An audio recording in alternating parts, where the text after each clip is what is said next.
দিদি হুমায়ুনকে একদম বারো করতে পারছে না, আবার রাখতেও পারছে না, তার গলার কাটা হয়ে গেছে হুমায়ুন। হুমায়ুন এখন দিদির জানে জ্বালা হয়ে গেছে।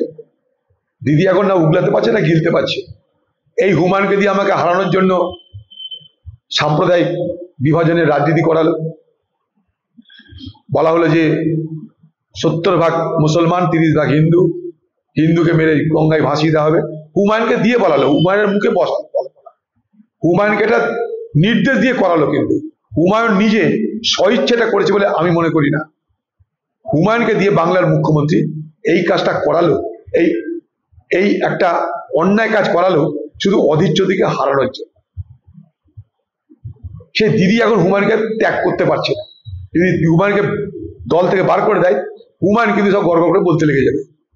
দিদির এখানে জানের ভয় আছে, তাই দিদি হুমায়ুনকে একদম বারো করতে পারছে না, আবার রাখতেও পারছে না, তার গলার কাটা হয়ে গেছে হুমায়ুন।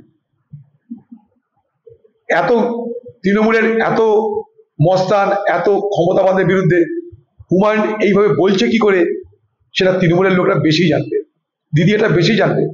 অন্য কারোর জন্য দিদি তো এত খাতির করতো না এতদিন, অন্য কাউকে এতদিন দিদি অ্যালাউ করতো না, এটা হুমায়ুনকে এই বিরোধিতাটা অ্যালাউ করছে। শান্তনু সেন যে একটা ডাক্তার মানুষ, একটা শিক্ষিত মানুষ, দিদির দলের মুখপাত্র, সে সামান্য আরজি কর নিয়ে ছোট্ট একটা সমালোচনা করার জন্য তার সবকিছু কেড়ে নেওয়া হবে, এমপি পদ থেকে আরম্ভ করে সব পদ। কিন্তু হুমায়ুন খোলা মঞ্চে দাঁড়িয়ে সরকারের বিরোধিতা করছে, খোলা মঞ্চে দাঁড়িয়ে তৃণমূলের বিরোধিতা করছে। তার বিরুদ্ধে বলার ক্ষমতা, কিছু করার ক্ষমতা, অ্যাকশন নেওয়ার ক্ষমতা বাংলার মুখ্যমন্ত্রী মমতা ব্যানার্জি নেই। কারণ হুমায়ুন তার গলের কাটা হয়ে গেছে, তাদেরকে দিয়ে তিনি অন্যায় কাজ করিয়েছেন। সে যদি ফাঁস হয়ে যায়, দিদিরা চুপ করে আছে।